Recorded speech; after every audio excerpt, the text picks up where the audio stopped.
health perspective of body shaming and self-love?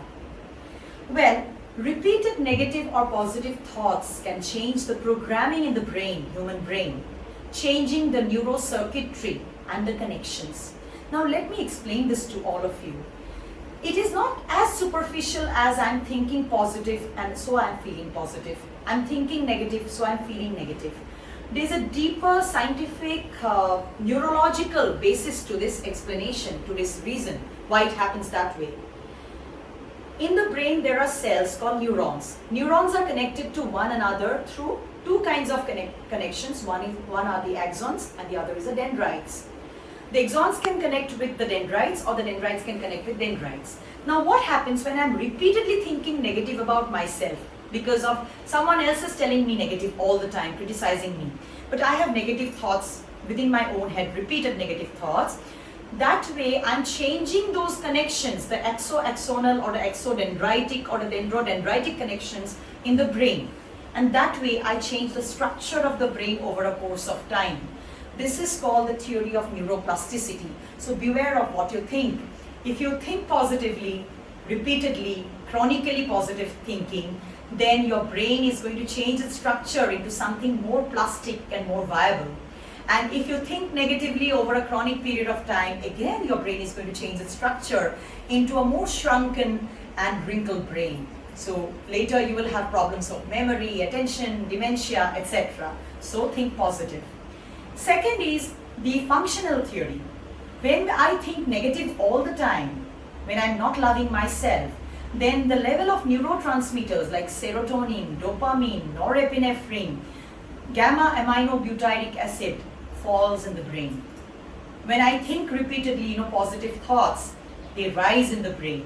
That's why patients of depression, anxiety all have deficiencies in the level of these neurotransmitters. So beware, your thoughts finally, if you're repetitively into negative thinking or positive thinking, they're going to affect both the structure and the function of your brain. It is as deep as that.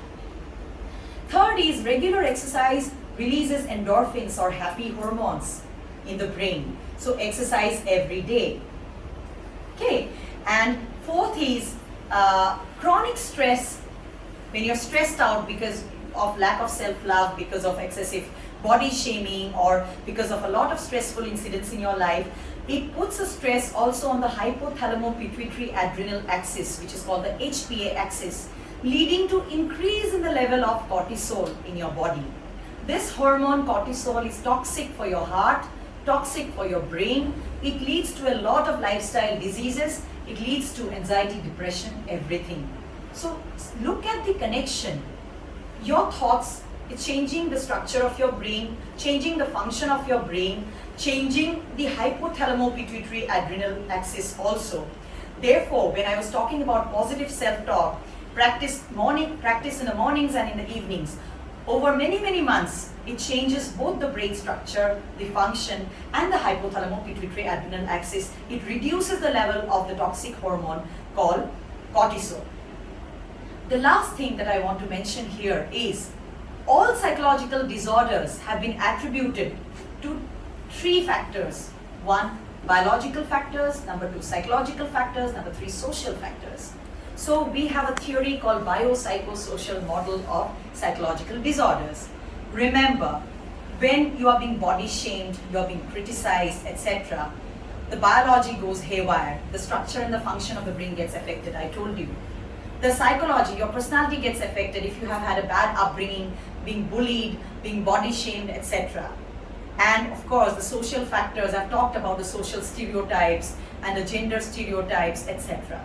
So to love yourself, you have to understand that you have to be the master of your own life. First, build awareness that my thoughts can affect my brain and my body structurally and functionally. This is what modern psychiatry says. Therefore, I have to be the master of my own mind, of my own life. I have to think positive.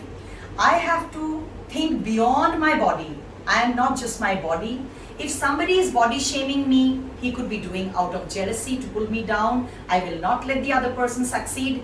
If somebody is body shaming me, that person could be having a very narrow mind, does not know life beyond the body. Or if somebody is body shaming me, thinking that body shaming will actually motivate me to rise higher or become better, lose weight, etc. No, it's not about losing weight, but definitely it will help me live and reach it will help me reach a higher dimension in life and live a better life.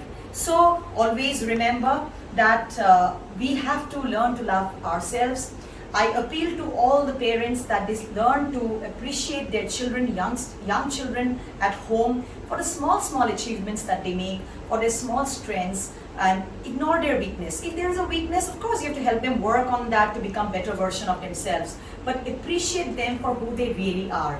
To all the teenagers and all the adolescents and all the adults, I have a request that first accept and love yourself as you are, and then strive to become a better version of yourself every day till you become the best version of yourself.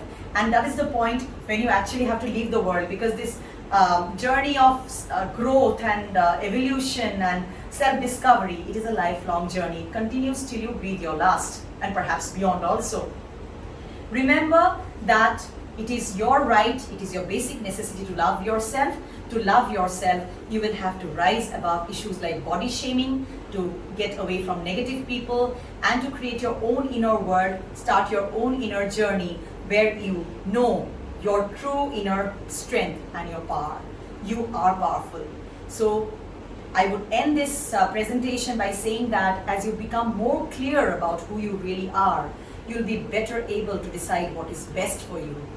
Decide what is best for you, live the life that is best for you, love yourself, and rise above body shaming. Thanks. Thank you for your patient hearing.